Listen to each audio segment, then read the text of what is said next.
Pessoal, me chamo Bruno e junto com o Reginaldo a gente vai apresentar nosso trabalho de inteligência artificial.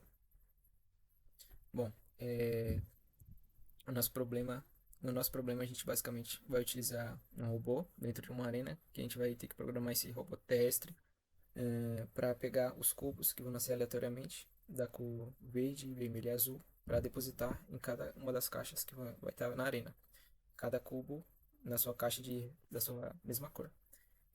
A gente vai ter que desviar dos obstáculos e utilizar sensores para navegar.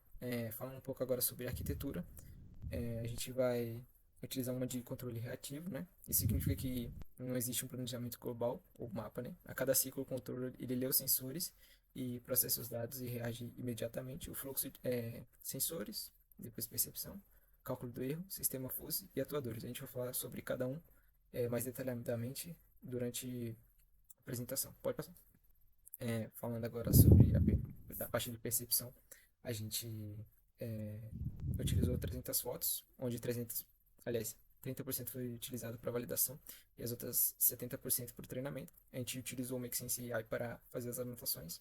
Utilizamos 7 labels, onde 3 foram cubos, e para os 3 cubos, e 3 para as 3 caixas, e mais um para o obstáculo. A gente fez o treinamento via Jupyter Notebook. Passa.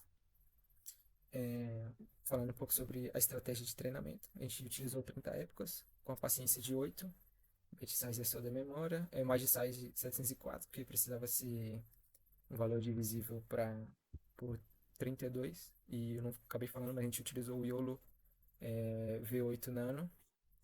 A gente utilizou um box gain de 7.5, que seria o peso da loss da classificação dos objetos, CLS gain de 0.5. Não, que esse seria a classificação dos objetos, e o de cima é o peso associado à precisão do bound box. Uma rotação de mais ou menos 0.3 graus, que ajuda a reconhecer o objeto levemente rotacionado, que ajudou bastante. HVS, que é a cor de 0.3, a variação de cor para aumentar a robustez da detecção, e uma escala de 0.5. Passa. Aqui, só falando um pouco sobre alguns dados do desempenho do treinamento. Não foi balanceado. A gente pode ver o obstáculo teve 374 objetos detectados e caixa azul só 69, então ficou bem desbalanceado. Pode passar. Aqui também tem outras métricas que a gente conseguiu no treinamento, pode passar, mas eu quero dar ênfase em duas. Esse gráfico da esquerda a gente tem esse box loss, que basicamente ele mede o erro do modelo ao tentar desenhar tentar desenhar o quadrado em volta do cubo. Aí como a gente pode ver, a curva ela vai descendo, o que indica que o modelo ele aprendeu rapidamente a ajustar a posição correta do objeto, que acaba minimizando o erro de localização. Aí já no gráfico da direita, que eu julgo ser o mais importante, ele a gente pode ver que ele tem uma curva que sobe rápido, né, e se estabiliza mais ou menos 90%.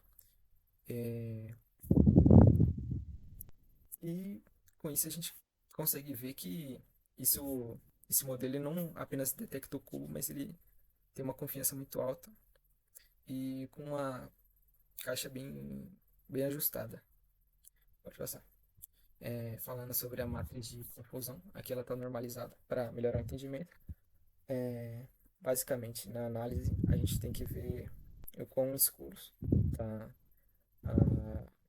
os valores, né, no meio, e uma visão geral até que tá boa. Apenas o cubo azul, que teve um valor de 0,81, né, que foi o menor, mas os valores laterais e na vertical e na horizontal não foram tão discrepantes. Pode passar. Falando na análise de desempenho, a gente pegou aqui um exemplo que foi da época 29, que foi a melhor época. A gente teve uma precisão de 98%, um recal de 89% e 92% de MAP, que seria a precisão. E é isso, pode passar. Aqui a gente tem alguns exemplos mostrando na prática, né, que funciona. Não tem muito o que falar aqui. Pode passar. Agora falando sobre aquele erro que a gente utiliza para fazer o robô ele se ajustar em direção ao cubo. A gente descer um pouco a câmera para auxiliar nisso também, para ele fazer essa detecção no meio. Basicamente, essa primeira fórmula que mede o centro do objeto, o primeiro passo é encontrar o centro exato do nosso alvo, né? O algoritmo do olho, ele vai desenvolver o bound box, onde está o objeto, e a gente pega essa coordenada inicial dessa caixa, que seria esse x mínimo, e a gente soma com a metade da sua largura, desse WB box. Aí isso vai dar pra gente o x de c, não, xc de t, que é a posição exata do centro do objeto naquele instante de tempo. E essa fórmula da direita, com a posição do objeto já definida, a gente calculou o erro e de t, o erro e de t, né? Aí é que W sobre T representa o centro da nossa câmera, que é o set point fixo. Nós subtraímos a posição do objeto desse centro fixo, né? Aí o resultado, ele é um valor escalar com sinal que alimenta o controlador da lógica fuzzy. Basicamente, se xc for igual ao centro da imagem, o erro ele vai tendendo a zero. E o robô ele vai seguir em frente. Pode passar. Bom, agora falando um pouco da função do lidar no nosso projeto, né? A gente começa usando o lidar para fazer a leitura, né? A gente sabe que o lidar ele tem dois tipos de retorno, né? Um range de pontos, né? No espaço, né? É, na verdade, uma nuvem de pontos, né? E um range de distância, né? Nesse caso aqui, a gente usa o range de distâncias, certo? A gente faz a seleção, né, da área de interesse, que na verdade é a área central do robô, né? A gente faz a extração dessa distância, né? No caso do obstáculo, a gente tem interesse na distância mínima, certo? Para ter um maior tempo de reação, maior efetividade, né? E na hora quando a gente vai trabalhar com o sistema FUSE, a gente faz um processo de normalização na escala de 0 a 1. Né? Aqui são os equipamentos que nós utilizamos, né? Nós usamos dois lidares, dois sensores lidares, né? Um aqui embaixo e o outro mais acima, um de baixo para a gente identificar a distância para os cubos, né? E o de baixo para a gente usar no cálculo na detecção, né, dos obstáculos, né? E a gente utiliza dois sensores infravermelho, um de cada lado aqui da base do robô, né, que a gente usa na hora de desviar dos obstáculos. Pronto. Para controle, como foi falado pelo colega Bruno, né, a rede neural ela nos dá como saída o centro, né, dos objetos detectáveis, né? E com base nesse centro a gente utiliza o centro da nossa imagem, né, para poder estar calculando o erro, né? Então é, o Iolo traz essa contribuição do erro e o lidar nos traz a contribuição da distância, né? Então essas são as entradas que serão utilizadas no nosso sistema FUSE, né? Então para o processo de decisão, a gente implementou 4 sistemas FUSE simples, né, contendo como variável de entrada o erro, que já foi falado, né, que é o desvio horizontal do alvo, né, e aí você tem como conjunto funções de pertinência, né, um erro grande negativo, um erro pequeno negativo, zero, um erro grande positivo e um erro pequeno positivo. Distância frontal, né, medida pelo lidar, né, que nos dá como função de pertinência muito perto, perto, médio e longe, certo? Aqui a gente tem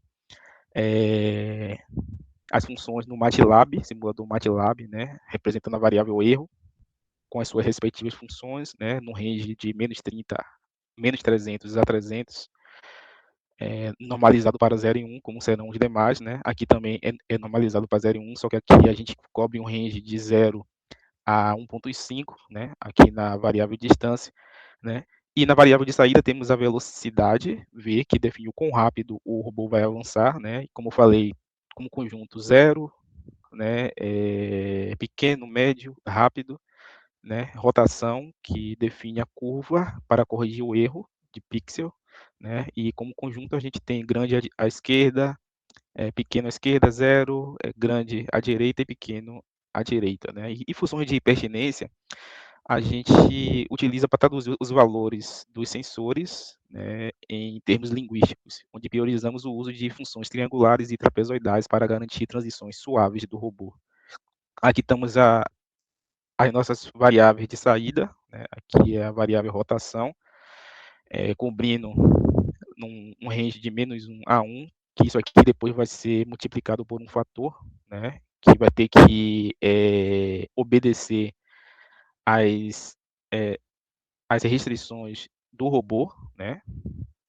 Mas geralmente a gente faz isso, né, em sistemas fuse. Aqui da mesma forma a velocidade que a gente normalizou para 0 e 1, mas depois a gente vai ter que multiplicar por um fator que é de acordo com a característica do U-Boot, certo? Aqui temos algumas regras de inferência, né, no qual a gente utiliza para descrever o comportamento que a gente quer que o robô faça, né? No caso aqui, a regra 3.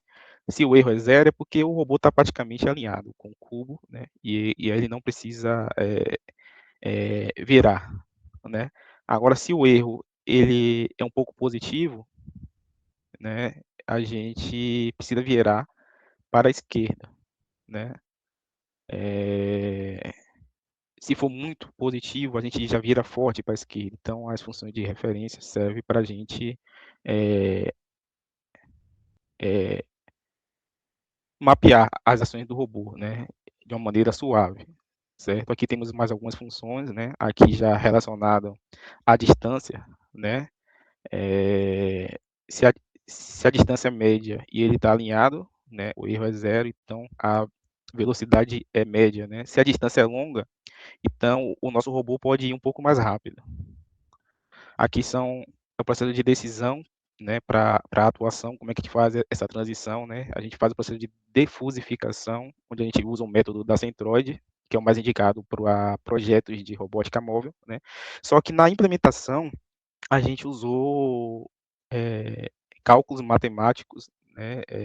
A gente usou a média ponderada dos centros, né? Que a gente viu que era computacionalmente mais leve e eficiente em computadores que não têm muitos recursos, certo? Aqui tem a função de curva, que é o nosso resultado, né? A função de curva de rotação em detrimento do erro, certo? Então a gente vê que quanto mais aqui tive um range de -400 a 400, né? Então a gente vê que quanto quanto mais o erro tende para mais, né? Positivo, certo?